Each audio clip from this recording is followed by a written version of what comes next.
अस्सलाम वालेकुम स्टूडेंट, कैसे हो? उम्मीद करता हूँ कि आप लोग बिल्कुल ठीक ठाक होंगे। अच्छा, आज मैं आप लोगों के लिए ना रिमेनिंग हमारा एक टॉपिक है जिसका नाम था sp2 हैबिटाइजेशन। उसमें मैंने आपको एक एग्जांपल करवाई थी इथीन की, उसकी एक एग्जांपल रह गई थी, आज वो करवाने लगा हूँ। और हम ज़रा डिटरमाइन करते हैं कि अगर हमें कोई मॉलिक्यूल दिया जाए तो उसमें अगर हैबिटाइजेशन फाइंड करनी हो तो वो कैसे करते हैं। तो जैसे मैंने अपने लास्ट 3 4 5 हमारे मेरे ख्याल में मेरे लेक्चर इसी हैबिटाइजेशन के ऊपर पड़े हुए हैं, आप वो भी देख सकते हो डिटेल के लिए। तो चलें, आज जो मैं आपको यहाँ एग्जांपल करवाने लगा हूँ इसका नाम है BF3। तो चलें जी, ढूंढते हैं कि BF3 की हैबिटाइजेशन कौन सी है। तो हेडिंग लगा लो सबसे पहले BF3। ये आपका है जी आज का मॉलिक्यूल। अगेन मैं बता दूं, हम लोग सिर्फ और सिर्फ 5 काम करते हैं किसी भी एग्जाम्पल को एक्सप्लेन करने के लिए। उसमें सबसे पहला काम, हम इसका स्ट्रक्चर बना लेते हैं। बेटा जी, ये मेरे पास स्ट्रक्चर है, एक F यहां होता है, ये दूसरा और ये तीसरा। यहां गौर से देखो, आपके पास सेंट्रल एटम कौन है? बोरॉन। लिहाजा जो हम दूसरा काम करते हैं वो होती है इलेक्ट्रॉनिक कन्फिग्रेशन, और वो किसकी होती है? हमेशा सेंट्रल एटम की। तो चलें जी, हम हेडिंग लगा लेते हैं इलेक्ट्रॉनिक कन्फिग्रेशन। किसकी? सेंट्रल एटम की। सेंट्रल एटम कौन है? बोरॉन। बोरॉन का एटॉमिक नंबर क्या होता है जी? 5। हम पहले कौन सी इलेक्ट्रॉनिक कन्फिग्रेशन लिखा करते हैं? Ground state. देखो बच्चे, क्या होगी? 1s 2 2s 2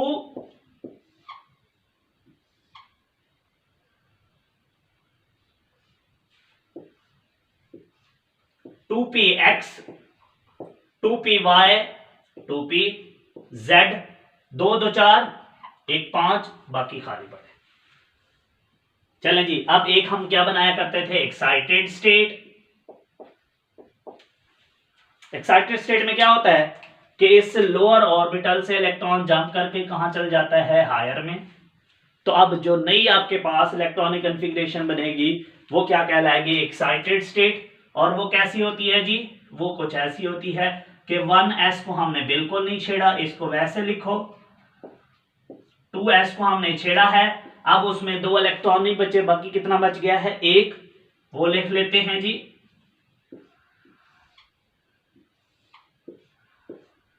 और है जी ये 2px 2py and 2pz। 2px में पहले से एक इलेक्ट्रॉन था, अब 2py में भी एक इलेक्ट्रॉन आ गया। ये हो गई एक्साइटेड स्टेट। और तीसरी हम क्या बनाया करते हैं जी? हैबिटाइज्ड स्टेट। हैबिटाइज्ड स्टेट में हम क्या करते हैं बच्चे? हम हैबिटाइजेशन का एक रूल बोलते हैं कि भाई आखिरी शेल में जिनमें इलेक्ट्रॉन मौजूद हैं उन ऑर्बिटल को आपस में क्या कर देना है? मिक्स। जितने एटॉमिक ऑर्बिटल मिक्स होंगे उतने ही क्या बनेंगे? हैबिटाइज्ड ऑर्बिटल। तो जरा देखते हैं आखिरी शेल कहां से शुरू हो रहा है और जहां जहां इलेक्ट्रॉन मौजूद हैं कहां कहां तक हैं। चलें जी, ये 1, ये 2 2 2, तो यहां से जी आखिरी शेल शुरू हो रहा है। और इलेक्ट्रॉन कहां कहां मौजूद हैं जी? इन 3 एटॉमिक ऑर्बिटल में इलेक्ट्रॉन मौजूद हैं। तो इसलिए हम इन 3 एटॉमिक ऑर्बिटल को क्या कर देंगे? मिक्स। जब हम इनको मिक्स करते हैं तो एक इसमें s है, p के कितने हैं? 2। तो बच्चे हमारे पास 3 एटॉमिक ऑर्बिटल मिक्स हो रहे हैं, तो हैबिटाइज्ड ऑर्बिटल भी कितने बनेंगे? 3। ये लें जी, 1 2 3। इनके नाम रखते हैं बच्चे। नाम कैसे रखेंगे? देखो, एक s है और 2 किसके हैं? p के। तो इनके नाम क्या होंगे? sp2। इसका नाम भी क्या है? sp2। इसका नाम भी sp2। इसका नाम भी sp2। इस तरीके से आपके पास कितने sp2 हैबिटाइज्ड ऑर्बिटल बन गए हैं? 3sp2। जिससे हमें पता चला कि बेटा जी हमारा जो BF3 मॉलिक्यूल है इसकी हैबिटाइजेशन क्या होती है? बेटा जी sp2। अब उसमें इलेक्ट्रॉन फिल करते हैं। इधर देखो, सब में एक एक है, तो उधर भी सब में क्या होने चाहिए? एक एक। ये ले, 1 चलें जी, 2 काम हो गए। बेटा जी तीसरा जो बहुत इंपॉर्टेंट है, जो आपको मुश्किल भी लगता है, और इसका नाम है hybridized structure. Hybridized structure. Hybridized structure बेटा मैं बनाता हूं किसका?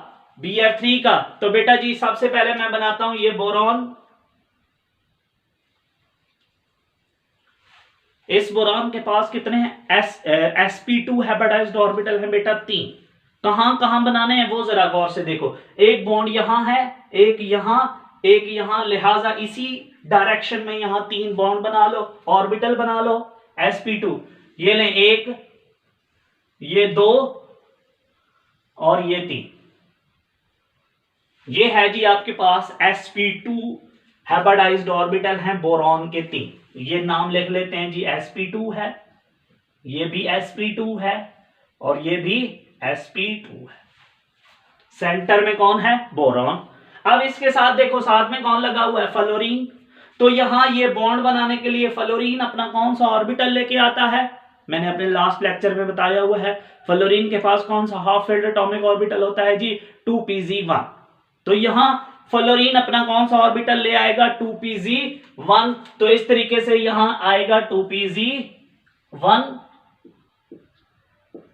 तो बच्चे याद रखना, आपके पास जो Bf3 में ये बोरॉन और फ्लोरीन के दरमियान ये जो बॉन्ड है, ये कौन सी ओवरलैपिंग से मिलकर बना होता है? sp2 2pz। इस तरीके से sp2 और 2pz ऑर्बिटल जब ओवरलैप करते हैं, सेम यहां पे भी क्या होता है? sp2 ओवरलैप करता है किसके साथ? 2pz के साथ। यहां पे भी कौन ओवरलैप करता है जी? sp2 2pz के साथ। इस तरीके से यहां ओवरलैपिंग होती है और बोरॉन और फ्लोरीन के दरमियान क्या बनता है? बॉन्ड। आपसे पूछता है कि बताओ Bf3 में बोरॉन और फ्लोरीन के दरमियान बॉन्ड कौन सी ओवरलैपिंग से बनता है? तो आप कहते हो सर ये ओवरलैपिंग कौन सी होती है?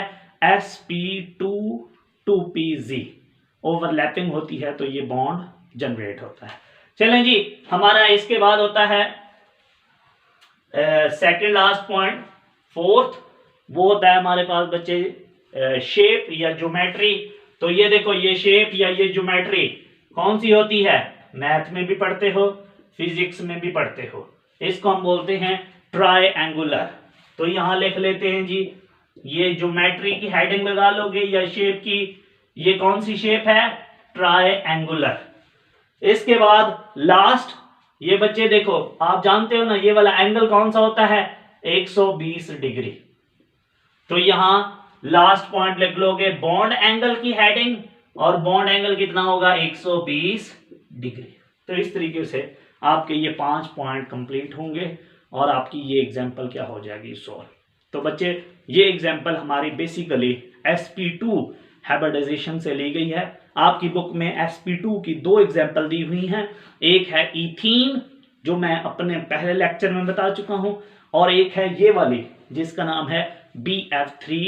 इस एग्जांपल, इसकी भी हाइब्रिडाइजेशन कौन सी होती है? sp2। और ये भी किसकी एग्जांपल होती है? sp2 हाइब्रिडाइजेशन की।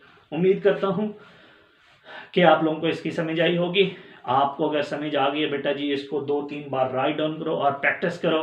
बेटा जी जब तक आप प्रैक्टिस खुद से नहीं बनाओगे, ये देखो ये आपसे कभी भी इस तरीके की शेप्स नहीं बनेगी, और कोशिश करनी है मुझसे अच्छी शेप्स बनानी है। ओके जी, बेस्ट ऑफ लक।